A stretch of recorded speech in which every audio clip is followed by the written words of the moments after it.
Hey guys, we're reading through The Art of Neighboring by Pathak and Dave Runyon. We're on chapter 2 this week, titled Taking the Great Commandment Seriously.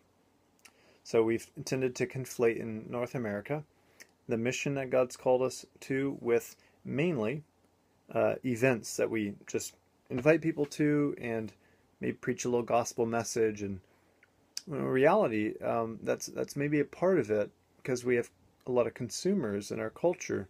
We've got to make and build relationships if we're going to make disciples. And so Jesus says, love God and love your neighbors, not just through events, right? And what if he actually means your actual neighbors? So what happens in your neighborhood if people in your neighborhood fail to love each other? You see this probably. Well, people live in isolation. They live in fear. They assume that people are going to kidnap their kids and break and steal their stuff. And then they develop misunderstanding. You see the tall grass and you assume someone's just being lazy when you didn't realize they've been in the hospital all week.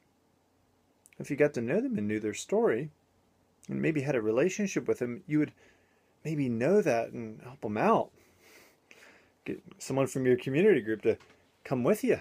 Let's rake the leaves and mow the grass and get their mail and whatever. God invites us to love the way that he loves, not the way that we normally do. What would it look like if a bunch of neighbors showed up in your house and tracked mud in and played your guitar? And is that allowed to happen? What if God gave you the space that you live in and the things that you have as tools for the mission and not just for you? How does your thinking need to change about having neighbors in your space and using your stuff? Right, so Jesus gives us the parable of the Good Samaritan. Luke chapter 10, verses 25 to 37. This law expert comes up to Jesus, this guy who, kind of like us, likes to hang out with people who are like him. And he asks Jesus, what should I do to inherit eternal life? What's written in the law? Jesus says.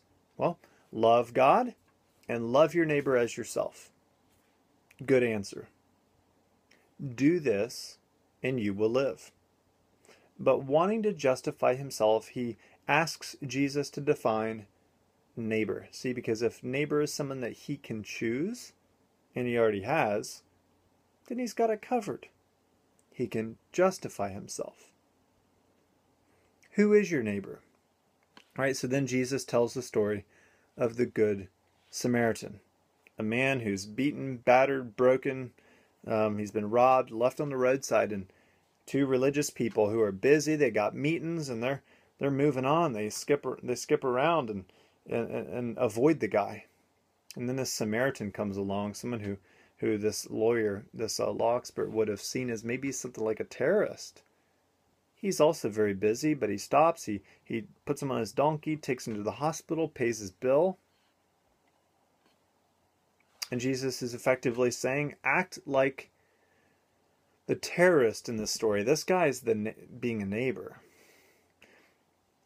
What does it look like for us to develop flexibility in our life, compassion to encounter and to get to know and to help people, to know even what the needs are?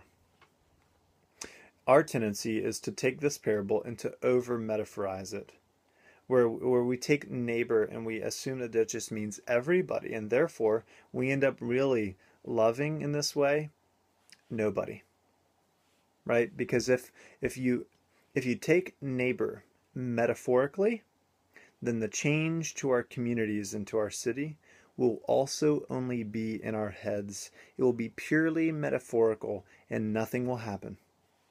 So let me give you an assignment. Draw a box, a square on a piece of paper with a square in the middle, and that's you. Write your name there.